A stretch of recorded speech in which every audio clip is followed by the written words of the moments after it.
ma rabtaa inaad dadka xal u keentid dadku ay alaabtaada aanay u iibsan un sida suuqa alaabaha loo iibsado oo kale ee loo iibsado alaab xal keenaysa haddii aad jawaabtu waxaa tahay waxaan xaggeena kula wadaagayaa 10 alaabood ee China laga soo dhoofin karo ee bulshadeedii wax ku soo celin kara ku soo dhawow channelka Priority Group oo idinka imanaya waddanka China channelkan waxaan ku soo gudbiyaa waxyaabaha ganacsiga China sida warshadaha China wax looga dalbado qaabka saxda ah ee aad hay'adda China wax ku soo dhoofin lahayd alaabaha aad soo iibsan lahayd iyo dhammaan wixii ganacsiga la xiriira qolka maanta idin la wadaagayo waxa weeye 10 alaabood ee China laga soo dhoofin karo ee lacag fiican laga sameyn karo ayaan rabaa in idin la wadaago oo lacag fiican ka sameyn kartid bulshadiina wax ku celin kartid bulshadiina u baahan tahay haddii aad ku cusub tahay channelkan fadlan like and share and subscribe si muuqaalada cusub aan soo gelin doono bartan YouTube aad la socon doonto dad kalena ay ku faa'iidi doonaan sina shargare haddii aan muuqaalka u gudo galo qalabka koowaad ee aad ka keeni karto China waxa weeye qalabka loo yaqaano mobile phone amaba waxa weeyaan telefoonka gacanta walibana mobilada gaar weeye waa specific phone like waxa weeyaan mobilada Chinese brand weeyaan sida Tecno, Infinix iyo Itel, Infinix iyo Tecno saddexdaas waxa weeyaan Afrika aad baa loo geeyaa waana jaban yihiin qiimo ahaan sidoo kale qiimaha macaamilkuna waa awoodi karaa inuu iibsado sidoo kale aad bay u fiican yihiin xagga quality-ga alaabta labaad ee aad keeni karto waxna ka faa'iidi karto waxa weeyaan mobile phone accessory ama electronic accessory specific mobilka waxyaabaha la xiriira sida galka telefoonka sida earphone-nada agab la xiriira mobile oo dhan hadday noqoto earphone-nadii hadday noqoto wixii kale oo dhan mobile phone accessory number 3 waxa ka mid ah alaabta qurxinta ama alaabta makeup-ka hadday noqoto cosmetic hadday noqoto makeup haddii ay noqoto body wash hadday noqoto shampoo adu wixii la xiriira cosmetic iyaduna aad iyo aad bay u tahay growing oo warshado badan oo Chinese ayaa ka iibiyay macaabiib badan suuqyada Afrika siiba waddankeeni alaabta afraad waxay noqon doontaa alaabta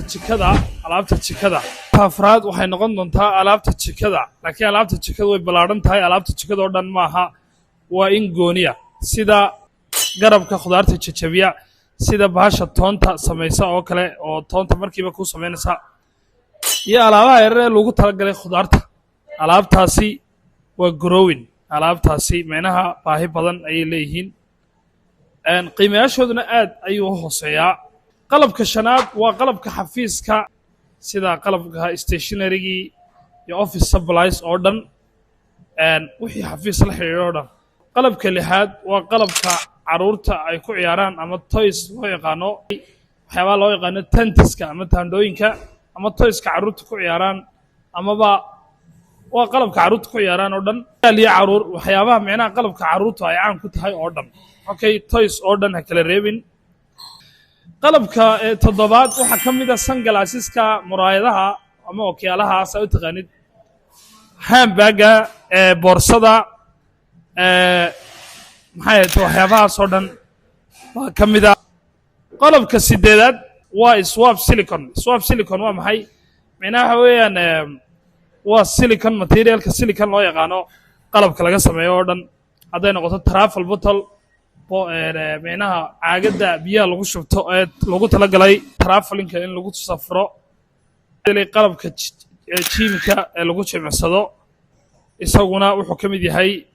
qalabka lagu baahida badan yahay mashiinada wax soo saara cuntada soo saara ayaa iyaguna ka mid ah sida tomato paste micnaha wixii mashiin cunto sameynayo oo dhan haddii uu kuu sameynayo yaanyadii hadduu kuu sameynayo wixii micnaha mashiin cunto sameynayo oo dhan laakiinse markaa warshadihii waaweynaa baan ka hadlanaa ma aha inaad alaab China ka soo dhoofsanaysa markan waa inaad warshad waddanka ka abuuraysid oo shaqo abuur sameynaysid waxaa ka mid ah markaad doonaysid inaad mashiino waaweyn la soo degtid waxaad eegaysaa shahaadooyinka loo yaqaano ISO HACCP sidoo kale FDA mar baan si gooni u sharixi doonaa waxay micnahoogu ku fadhiyaan si gaara waxa loogu talagalay markuu qofku warshad iyo waxaas samaynayo qalabka baabuurta baa ka mid a qalabka baabuurta iyo qalabka dhismaha baa ka mid a electroniga constructionska baa ka mid a iyaguna qalabka loogu baahida badan yahay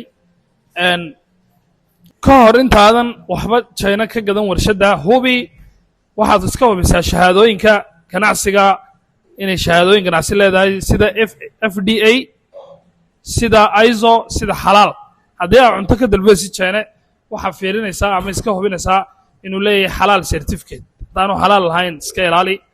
sidoo kale adeegso suuqyada caalamiga ah sida Alibaba made in China iyo global source iyo suuqyada maxalliga sida EU oo kale si aad u hesho goobo lagu kalsoon yahay oo alaabtee leh haya ka faa'iidayso xiriirka ganacsi China Africa gaar ahaan fursadaha loo yaqaano FOCAC iyo BRI guntii iyo gunaanadkii halkan waxaad ku heshay 10 alaab ee wadankii la geyn karo ee bulshadiina wax lagu celin karo adina wax ka faa'iidi karto fursadan qalbigaaga ku hayso markaad lacagtaada iyo investmentkaaga soo diyaarsi ku dhaqaaq haddii aad rabto tala intaas dheer qiimayaal ama inaad la xiriidid warshado faalla soo raaci commenti noo reeb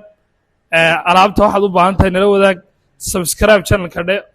oo sii share garee si uu meel fog u gaadho aad baad ugu mahadsan tahay daawashada muuqaalkan haddii aad xaggan ila soo gaadhay aad baad u mahadsan tahay siina share garee channelka muuqaalka kan xiga waxaan idinla wadaagi doonaa waxyaabo kale oo xiise leh aad baad mahadsantihiin